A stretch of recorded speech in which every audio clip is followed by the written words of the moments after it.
is why Niger is still moaning and in pain.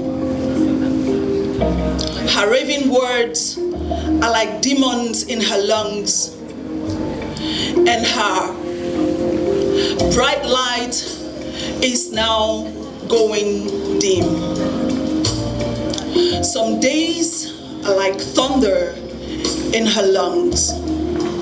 Some days are like gloomy day in her soul. Some days are like the mountain cracking off.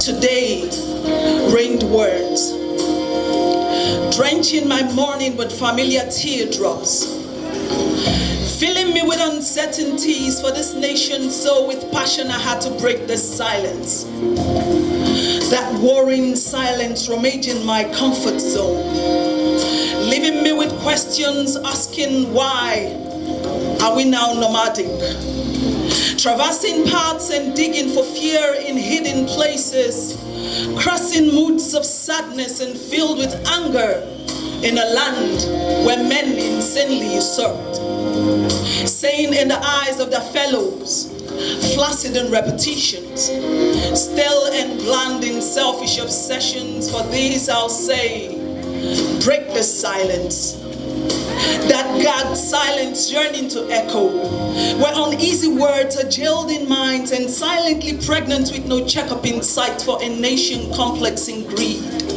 From the past to the future, binding the present, entangled in Niger's alien womb where families are stifled for their religious differences. Take a deep breath. It is time to break the silence. I had a dream that Niger's broken hymen would one day be replaced.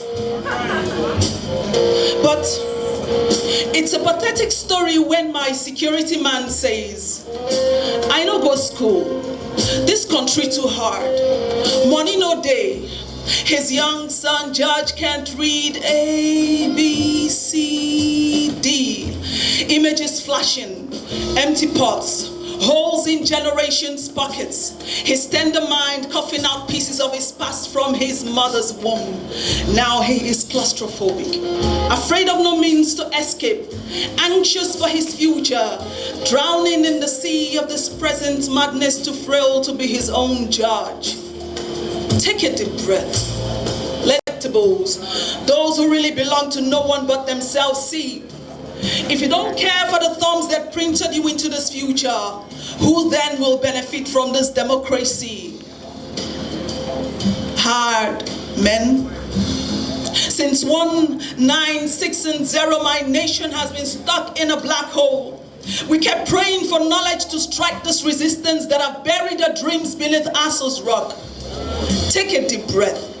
It's time to break the silence. See, when our minds connect, the silence will be like broken pods, like seeds scattered beneath the earth's crust.